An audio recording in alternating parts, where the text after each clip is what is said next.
Qué pobre figura la de Adán en el Génesis.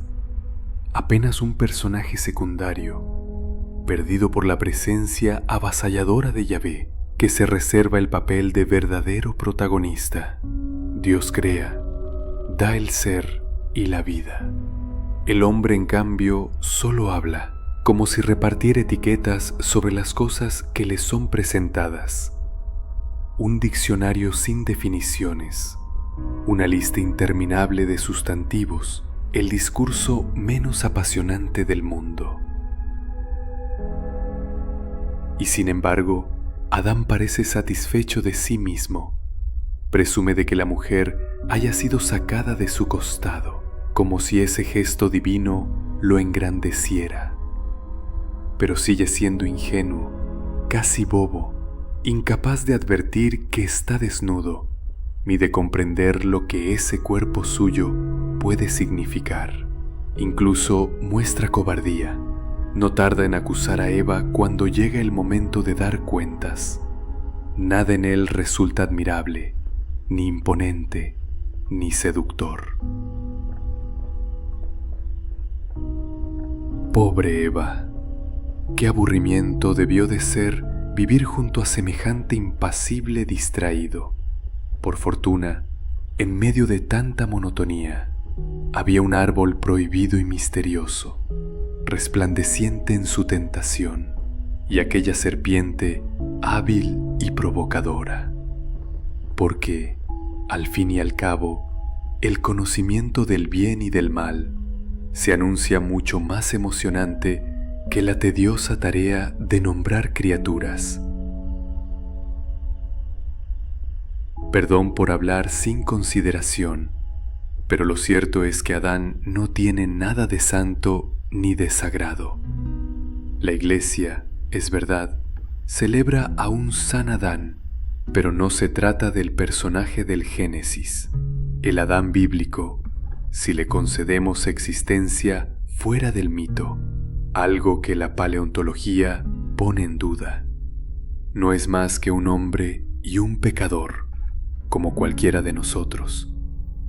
Tal vez incluso más culpable, pues no puede excusarse en el pecado original, ya que fue él quien lo inauguró.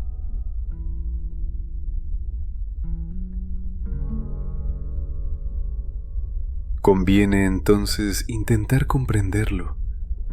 Desde San Agustín, el llamado pecado original ha sido interpretado con frecuencia como una alusión al acto sexual. Y no es extraño, porque nada conocemos más tentador que ese placer, si es que merece llamarse pecado. Sin embargo, en el texto bíblico no hay rastro de tal sentido.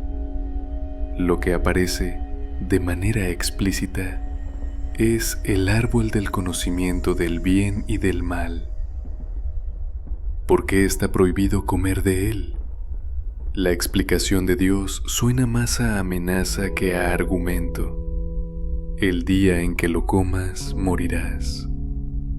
Nada parecido a una razón pedagógica, más bien lo contrario de lo que recomendaríamos hoy a un padre. La serpiente, en cambio, es más clara o más profunda. El día en que lo coman, abrirán los ojos y serán como dioses, conocedores del bien y del mal.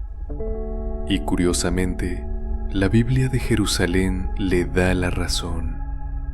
Según sus notas, lo que Dios prohíbe no es tanto el fruto, sino la pretensión del hombre de decidir por sí mismo lo que está bien y lo que está mal. Lo que condena es la reivindicación de autonomía moral, el gesto por el cual la criatura reniega de su condición de criatura. ¿Debe entonces un humanista ateo indignarse ante este pasaje bíblico? Yo no lo creo, porque esa ley que uno se impone a sí mismo no es algo que haya inventado, es algo recibido, y en el fondo importa poco si viene de Dios o de los hombres. Lo que yo leo en el Génesis no es una negación de la libertad, sino una condena del decisionismo ético, esa ilusión según la cual cada individuo podría decidir, por sí mismo y sin referencia alguna, qué es el bien y qué es el mal. La experiencia desmiente esa pretensión. Uno puede intentar declarar que la injusticia vale más que la justicia, que la cobardía es superior al coraje, o que la crueldad tiene más valor que la compasión. Tal vez en palabras se pueda enunciar, pero en espíritu y en verdad, eso es imposible. Y sin embargo, toda moral es subjetiva, pues solo existe en y para los sujetos que somos. Pero esta subjetividad no es una hoja en blanco, todo lo contrario, es herencia. La recibimos a través de nuestro cuerpo, ese pasado de la especie que Freud llamaba el ello, y a través de nuestro espíritu, ese pasado de la sociedad que Freud nombró superyo. Nadie crea su propia moral, así como nadie se crea a sí mismo. Todo deber es en realidad una deuda, y todo sujeto está sujeto a una ley que lo precede. Solo podremos liberarnos de ella, si así lo deseamos, a condición de haberla recibido primero. La autonomía y la emancipación no nacen de la nada. Son conquistas culturales y por lo tanto históricas. No nos libran de toda norma, más bien surgen de ellas, las transforman y las interiorizan. Como dice el Evangelio, no he venido a abolir, sino a cumplir.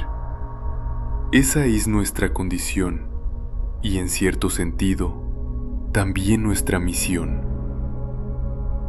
Cada ser humano comienza siendo heredero de la naturaleza, por la genética, y de la cultura, por la educación. No somos dioses, y conviene que el Génesis nos lo recuerde. Morder la manzana es apenas un detalle, pero sin duda el más sabroso. Nos entregamos a él con gusto, porque el deseo erótico siempre implica una transgresión. Entre amantes, esa transgresión es placentera. Se juega con límites que, con nuestros allegados o con los desconocidos, respetamos escrupulosamente.